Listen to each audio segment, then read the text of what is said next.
Dude, I know what his problem is. Huh. He has a giant C in his stomach. Bye. There's Dr. Wynn. Content? Beautiful. So we are about to give a presentation on what? Welcome back, vlog. It's week 3 of ICU. We're halfway there. Let's have a good week. Got the fit check of the week. I think these are Skechers. I actually don't remember. Hey, puppies. Look at that little angel. And look at that sleepy angel, too. Y'all literally get to just lay here and sleep all day while I'm out putting food on our table. Tell me how that's fair. All right, let's go to work.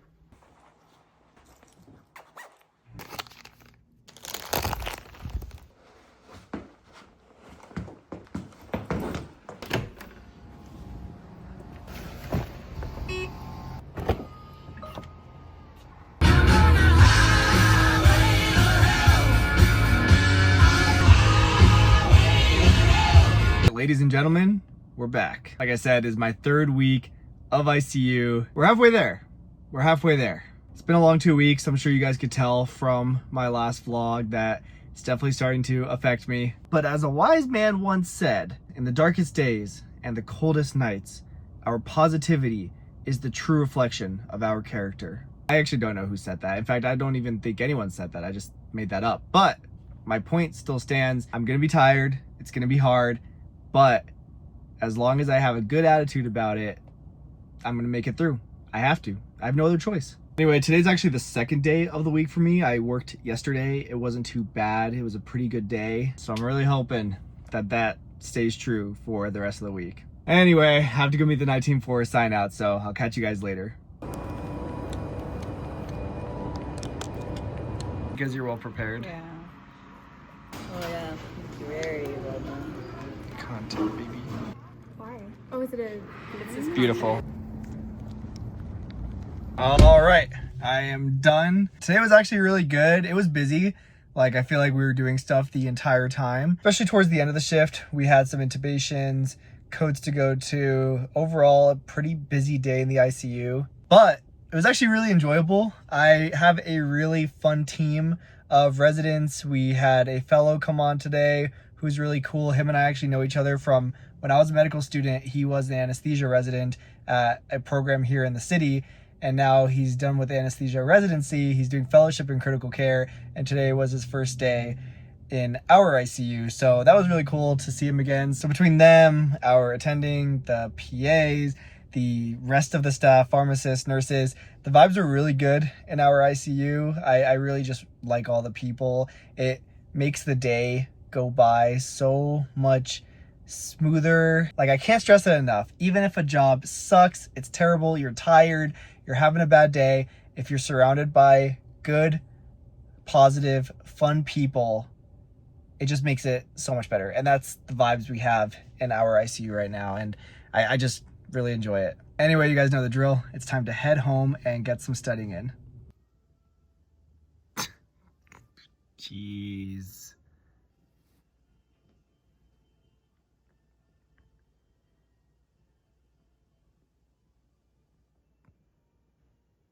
This is why you should not do practice questions when you're tired and just haphazardly answering the questions. That was probably my worst set of UWorld of all time. And the worst part is that was actually my last set of practice questions on UWorld, because I am now 100% done with the question bank, which that was step 1, was getting done with UWorld, seeing all the stuff again.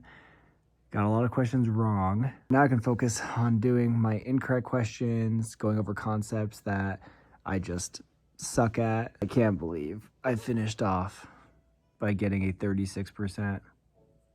That's like a terrible, terrible feeling to have my last set before taking step 3 be at 36. But I can't blame myself because I'm so tired and literally just haphazardly answering these questions. So a lot of them I got wrong just because I selected something and just moved on. You comfy up there, buddy? I think it's time for bed. Good morning. Happy Tuesday. Good morning, Chewy. Good morning, Chippy.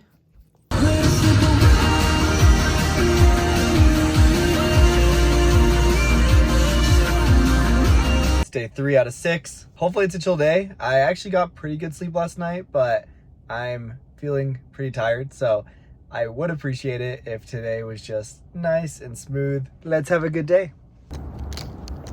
Gotta eat my morning groons.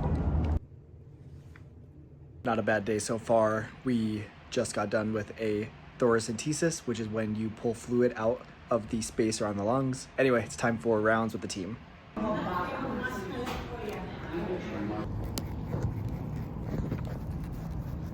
Okay, I am done. Today was a really good ICU day. In general, things were very calm. We had very stable patients, not a whole lot of running around to do, but I did get to do some procedures, like we did a thoracentesis in the morning, and then I actually got to place a central line on one of our patients. It was actually a VAS cath, which is a catheter that we insert into the internal jugular vein so that a patient can undergo hemodialysis. So that was really fun. That's like a very anesthesia thing to do. So that was awesome. Really fun day as far as procedures go. Stable patients. I downgraded one. We had a couple admits, but pretty chill day overall. It was like one of those days that you get to like really enjoy like what you're doing versus like focused on just catching up on work, for example. Anyway, it's time to go home and do some studying and relax for the night. So I'll catch you guys tomorrow. Hello.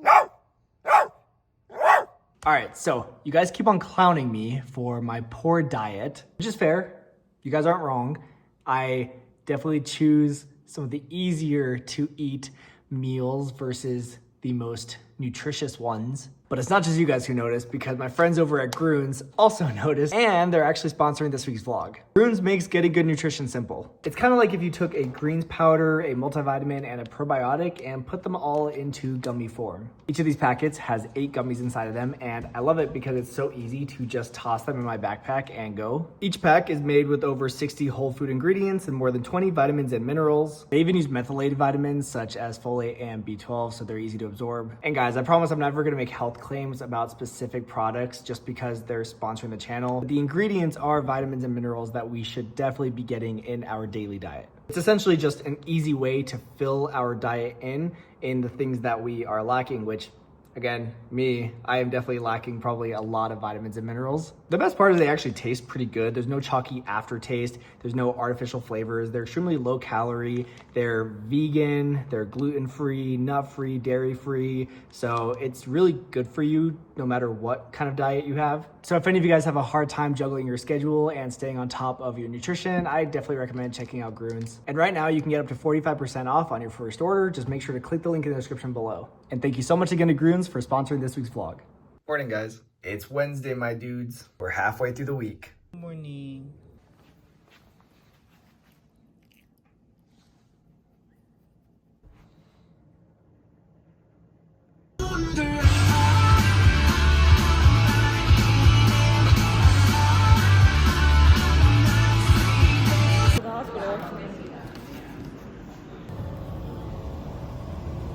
Ooh, busy day.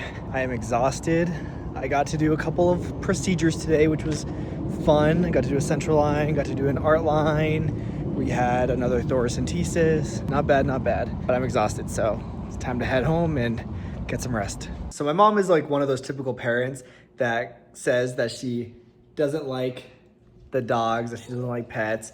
But then she goes to the grocery store and buys them advent calendars for Christmas. There's no better bond than the one between a pet and the parent that never wanted them. Look how adorable this is. And she got 2 of them, one for each of them. And they now know exactly what's in here. Like, look at this. They are ready for the treat.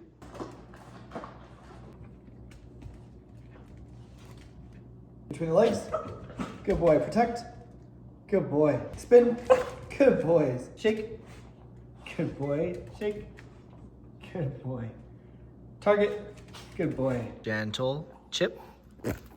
Ow, that was not gentle. Bro, enjoy it. Don't just swallow it. Chip is like when Patrick ate his chocolate bar and wondered where it went.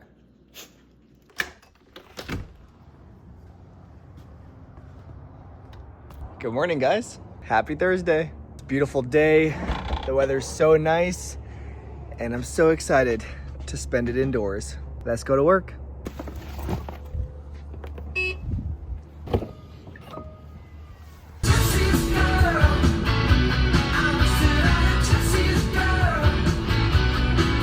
So I got a little bit of a break today because it's Thursday, which means that we have Didactics in the afternoon. I mean, I still have to keep up with what's going on with my patients, follow up on any studies, remain available for if any of the nurses or other hospital staff needs to contact me about the patient. But I'll get some time out of the ICU and be able to see some of my other co-residents, which will be really nice. I also have to give a lecture during Didactics today alongside with DePaul and one of our other co-residents, Eric. We're doing our lecture on complex regional pain syndrome, and huge shout out to DePaul for spearheading our presentation because I definitely have not had time to work on it, and our other co-resident has been very busy as well. So DePaul took it upon himself to do a lot of the presentation so that we didn't have to worry about it, which was very, very nice of him. I'll never take credit for work that I did not do, but I will present the heck out of it. Anyway, I gotta head inside, so I'll catch you guys later. I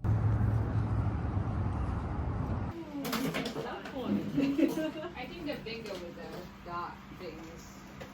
For the vlog, just get that sweet, sweet content. Content? Video content? And Mac content. Of course. Camera loves my baby. It really does. Personal hygiene. Yes, sir. Scrub technique. There's Dr. Wynn. How's it going? Dr. Patel. We're about to do a presentation on CRPS. Yes. Yes, and we prepared a lot for it. Yeah, absolutely. It was a great presentation. I learned a lot. We haven't even done it yet. What do you mean? We learned a lot. What? Were they both Oh yeah, this one's not as good. The other one wasn't, but this one is. And then I had a question. Thank you.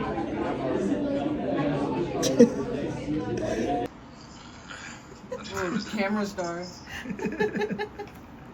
Hi, Evie.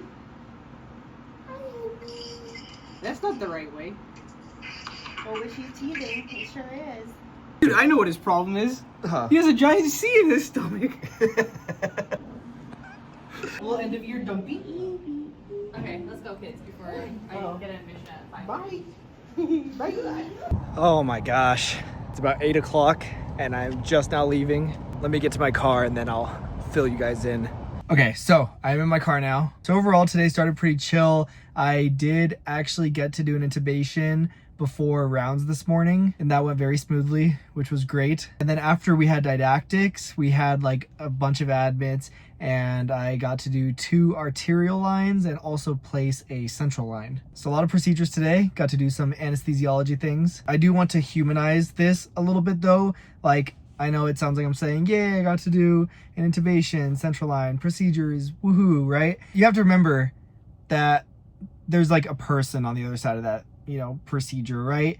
Like having to intubate someone isn't a good thing. We don't make that decision lightly. We don't want to intubate people. People needing central lines means that whatever is going on with them, they need immediate access to a central catheter to get their medications, right? Like, these aren't good things. I think people forget when we talk about it on social media like this that all of these medical procedures or treatments we're doing are on people that are there because something is wrong and they need it. If I sound excited, it's because, you know, I am excited to be able to do the skills that I need to train to get better at my career, right? Like, I'm doing my residency in anesthesiology. I'm doing a transitional year. I don't get a lot of opportunities to do things that are anesthesia related, but when I do, it's nice and it reminds me of what I'll be doing with my future and it gives me the chance to hone those skills. So obviously I'm going to be happy that I get to do those things, but it's generally still good to remember that patients are people, right? Like, these are real people we're doing these procedures on. It's not fun for them to have to do, and you know, a fun day for me means that someone else, you know, is having not a fun day. You know, some of these days are like the worst days in people's lives, right? So it's important to remember that. I don't want to come off as I don't know, insensitive, right? I'm excited that I get to train. I'm very grateful I get to do this training, but it's important to keep the human aspect in, you know, healthcare. Anyway, that was my soapbox for the night. I'm gonna head home and try to do some studying, so I'll see you guys tomorrow. Good morning. It's finally Friday. Let's go to work.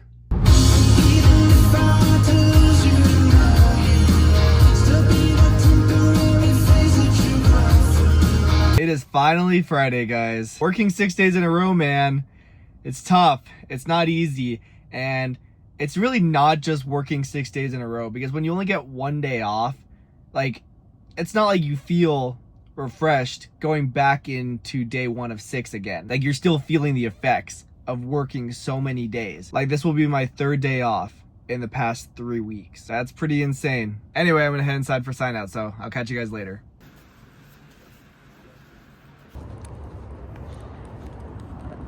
All right, I'm done for the day. It was such a busy Friday. I had like no time to relax. There was just a lot going on. Our ICU is actually pretty full right now. So me and my co-residents were just kind of doing a lot today. My attending was doing a lot today. It was manageable for sure, but definitely one of those like constantly on the go, on your feet kind of days. I didn't mind it too much though, because tomorrow is my day off. So can't really complain. I am going to just head home now and go and cuddle with my dogs, try to get some UWorld in and, you know, study a little bit. And then I think I'll catch up with you guys tomorrow and we'll kind of talk a little bit about a take-home message I've really been thinking a lot about this week. And yeah, that's the plan. So I'll see you guys tomorrow. All right, guys, so it's been a nice day off so far. I pretty much just slept in, cuddled with the dogs in bed, and then tried to do a little bit of studying. I finished up a UWorld practice assessment I had started, and now I'm like halfway through a practice NBME exam, but it's so hard to study, especially on your 1 day off when you just want to relax, sleep, enjoy, you know, the sunshine. So I'm not pushing myself too hard because I really do want to spend my 1 day off relaxing, but I do need to be a little bit productive. Plus, I still have to edit this vlog that you guys are watching right now to go up tomorrow morning, and I still want to take my dogs for a walk around the park. So still a lot to do today, but it definitely beats being in the ICU because, man, it's tough being confined to the hospital walls every single day during all daytime hours. Like it's rough. It's a lot, and it definitely stacks over time. So I'm going to treat myself a little bit today with some relaxing, but I'll also be a little bit productive. Only 2 more weeks though until I take step 3 and I'm done with this rotation and I can relax a little bit more and really just enjoy residency. Anyway, I wanted to end this vlog off by talking about something that I've thought a lot about this week and have spoken with a lot of my patients, their families, my co-residents, my attending about, and that is goals of care. So as you guys know, I'm a resident doctor working in the ICU. So we are treating patients that are facing some very life-threatening, health-threatening conditions. You know, people don't just go to the ICU. Like, there's a reason you need to be upgraded to the ICU. We have patients that require CPR because they go into cardiac arrest. We have patients on ventilators. We have patients that are on drips for blood pressure support, anticoagulation. We have patients with renal failure that are requiring hemodialysis or continuous renal replacement therapy. There's a lot that goes on in the ICU. But the thing is, not every single patient is being treated the exact same way. And a lot of the reason for that is because of differences in their goals of care. You know, medicine really requires shared decision making. And a lot of that shared decision making is made with the patients, of course, or their families, or their healthcare proxy or power of attorney. You know, just because someone goes into cardiac arrest doesn't mean they want to have CPR, or just because they are experiencing respiratory failure doesn't mean they want to be intubated and mechanically ventilated. Some people don't want that. Everyone has different goals of care, you know, ways that they want to be treated, ways that they want to be living. And that's something that is so important to understand about every single patient that you care for in the hospital. And I would say especially in the ICU. You know, we tend to mark patients as full code, which means that they want all life-saving measures done, or DNR, which means do not resuscitate. So they don't want any resuscitation if their heart were to not be working properly, or DNI, or do not intubate, as in they would not want to be mechanically ventilated if they were unable to breathe on their own. But it's really not that black and white, because your goals of care and your wishes can be stratified by any sort of treatment that you can receive in the hospital. For example, there are religious groups that do not want blood transfusions because that is against their faith and is one of the convictions they have in their religion. Or someone might not want to receive hemodialysis if their kidneys were to not function properly. Or maybe they're okay with being intubated if we think it's going to be for a short amount of time, but would not be okay with it if it is more than a certain amount of days, for example. Some people don't even want treatment and would rather just make sure that their pain is controlled, and for those patients, we undergo comfort measures. These are big decisions, right? And I think it is so important to know not only what you would want in any possible scenario, but more importantly, what your family would want if they were ever in those situations. There are a lot of times where patients come into the hospital already unable to express their wishes and their goals of care, and we have to rely on their power of attorney or next of kin, their spouse, their kids, for example, to help us make the decisions that would be in their best interest and also would be reflective of their wishes. I know it's a very sad topic to think about, but I would really encourage all of you, if you have parents that are alive, for example, to really have those discussions so that you know exactly what they would want if they were ever in a life-threatening situation. Something I can't help but think about whenever I am talking to my patients or their families in these situations is when my dad was in the ICU when he had passed away 2 years ago. It was sad. It was really, really sad. And seeing your loved one, your parent in the ICU, it sucks. It really does. But luckily, there was no debate over what my dad wanted when he was in the ICU. There was no question about it. We knew what his wishes were. We knew what he would want, what he wouldn't want. And although it was, really sad and scary, we knew that we were at least abiding by those wishes when we were, discussing his care. Sometimes we have to deal with situations where family members aren't on the same page when they're discussing their loved one's goals of care, or what the patient wants is different than what the family wishes that they wanted, right? So again, it's really important to, I think, know these things about your loved ones so that if that ever happens and you guys are ever in that situation, that you can, do them justice and really abide by those wishes. And your goals of care can change over time. Just because you say one day that you'd be okay with all intervention doesn't mean that's going to be the way that you feel in a year from now, for example. And that's okay. Things change. Your mind changes as we get older, for example.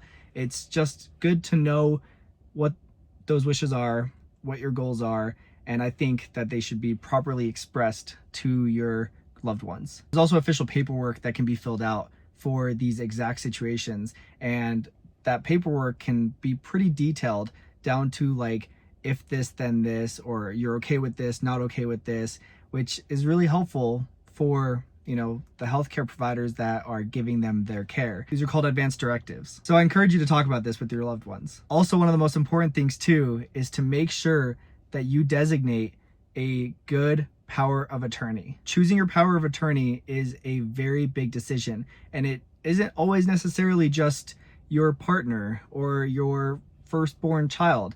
It needs to be someone that is really going to be able to carry out your wishes if you are unable to express yourself. And that can be very hard. Just because someone says, yes, they're okay with letting you go, for example, doesn't mean that when it happens that they're going to be, strong enough or emotionally, with it enough in that situation to abide by those wishes. It's really hard being in that position. And so designating a, good power of attorney is important. Anyway, I know this was a very sad rant, very serious rant, but this is real stuff, and it's something I have to deal with pretty much every single day when I'm in the hospital, especially in the ICU, and really requires so much coordination between us, the healthcare team, and the patients and their loved ones to make sure that patients are getting, the care that they want.